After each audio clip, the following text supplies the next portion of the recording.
Okay, hello. I'm gonna. Oh, the sun's bright. Okay, so Karis and I are at home today, and this 5 o'clock sun is about to blind us. But anyway, oh, look how pretty your eyes are. Pretty. We are gonna do the art lesson for this week. I keep trying to get Coralie to participate, but she does not want to be on video.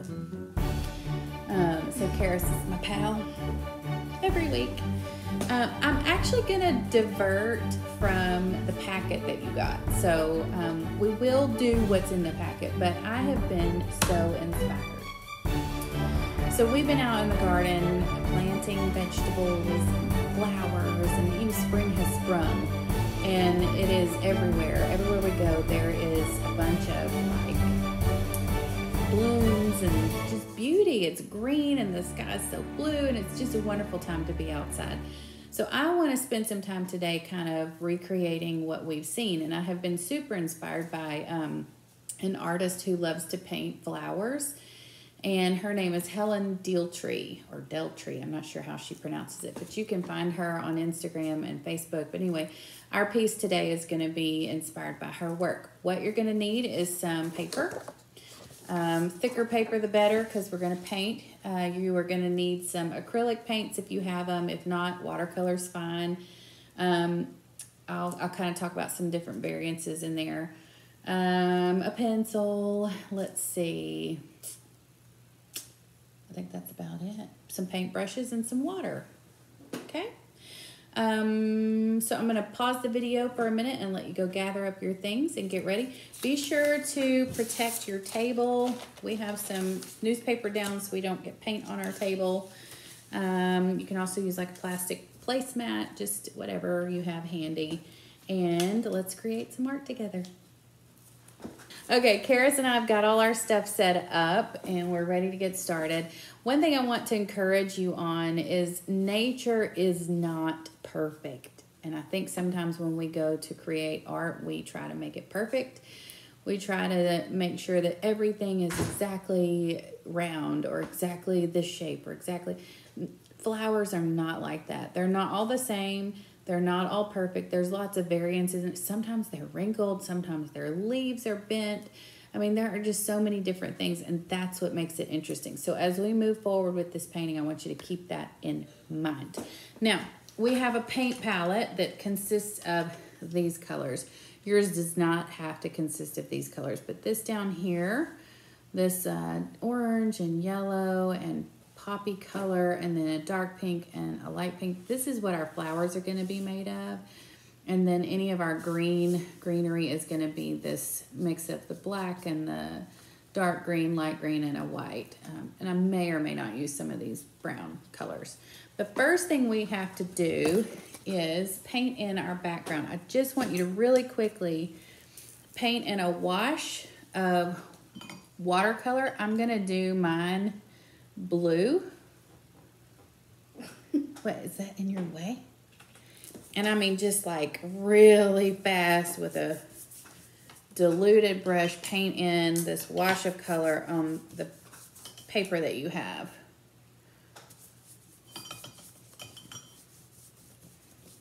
Just to give us an interesting background. I'm going to do blue because blue is my favorite color. Okay. Sorry, I have to reach across you. We don't have a lot of room. Oh! Oops. Just make sure it's covered all the way across. Ah! Let's spread. I know, it keeps coming out. Okay. This does not have to be perfect.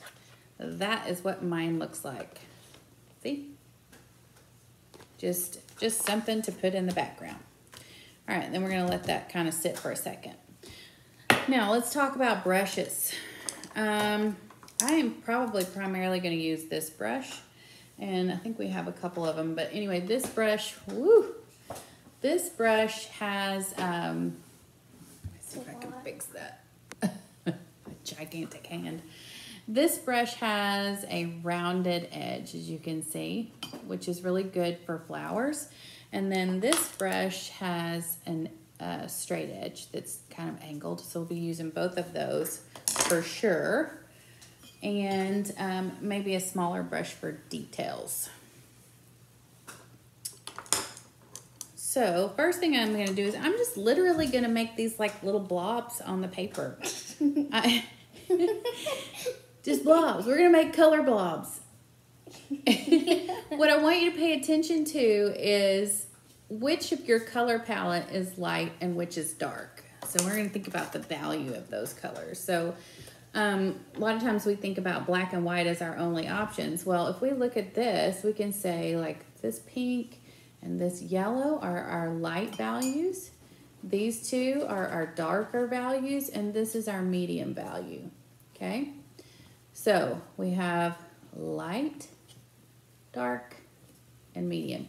You can use these to create highlights and shadows without it being black and white. Okay, so I'm gonna start with my light pink, and I literally am just going to... That's mine. It's just plain old blue. Create these blobs of color, see? And I'm just gonna keep working. And I want you to think not all flowers in an arrangement face you like this. Some are turned sideways like this. Some are hanging down. Some are holding up like this. So I want you to think about the position of those flowers as you start filling up your paper. Some are even buds. You know?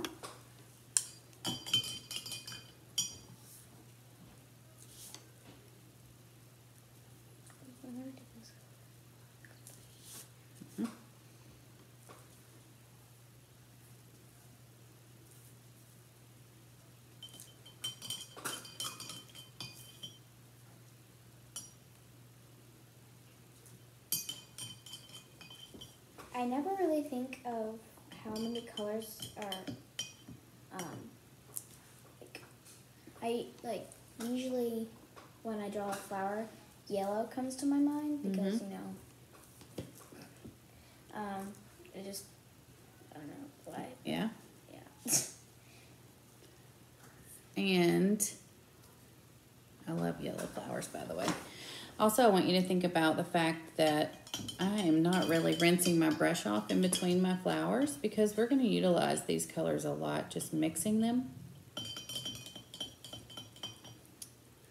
What am I do?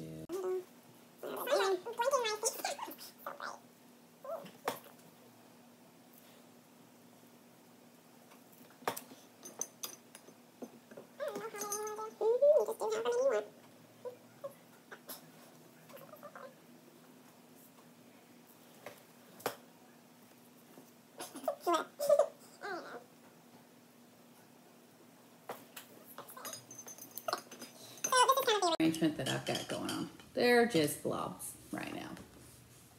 Okay. All right. So now I'm going to go back with my round brush. And I think I've got a couple of round brushes. No, here it is. Here's this one. I'll let you use that one. And for instance, I'm going to think about this pink flower right here. And I have the light value in there, correct? I'm going to start coming in there with the darker value of that, just on parts of it.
this is what I have so far.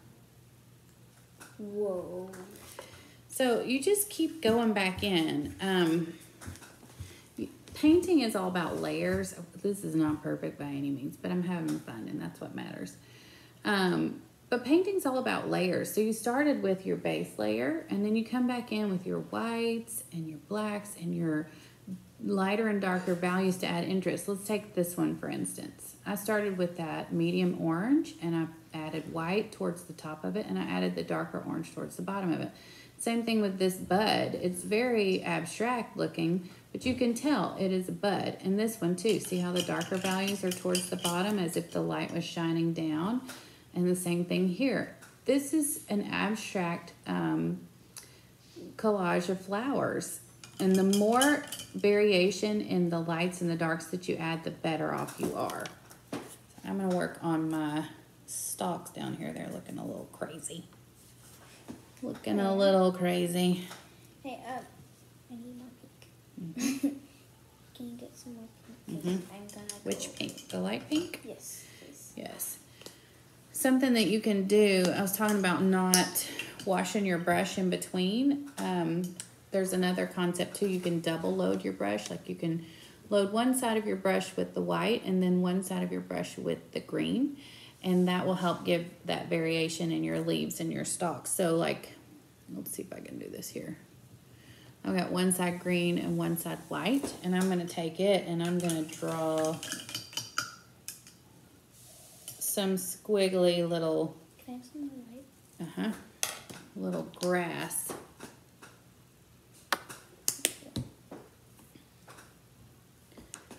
And leaves.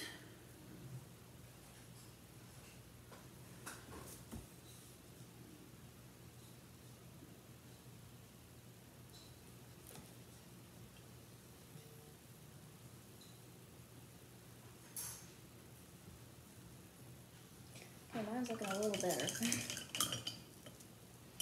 And then I'll go back in with the same thing. I'll do one side green and one side black.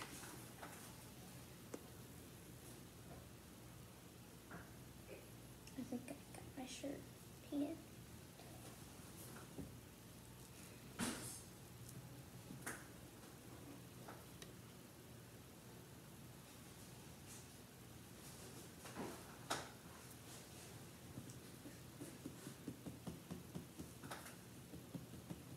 Trying to cover all this blob.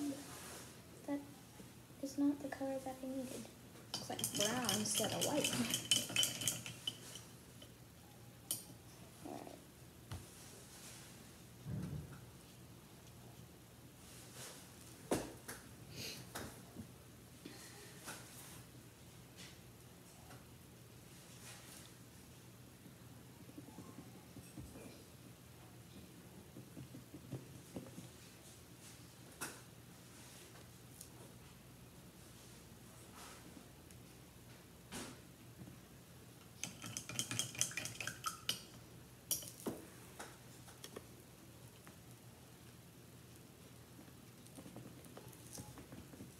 How we doing?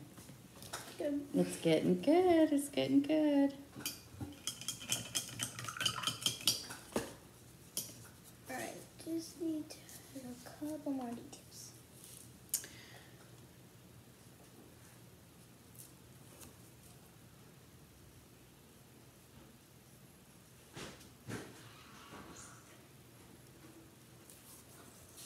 Okay. I got one more thing I want to do. Pick up some white.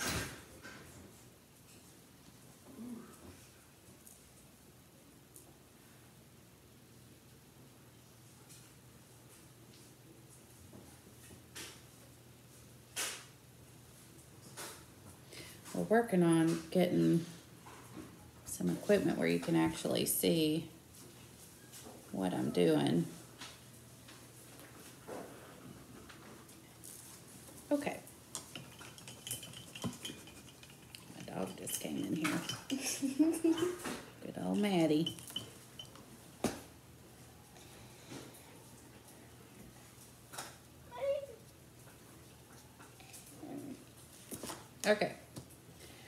this is what I've got so far.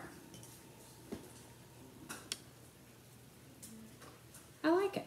That was fun and it was quick. So, if I zoom in really close, you can see like there's lots of texture going on in those flowers. They're literally very just wiggly but from far away, hey, it looks like real flowers. All right, you ready? No, it's horrible. It is good. Look at Karis's. Good job. And remember, always sign your artwork. And, you know, these things take practice. You just play around and piddle around. I mean, that didn't take us, what, 20 minutes?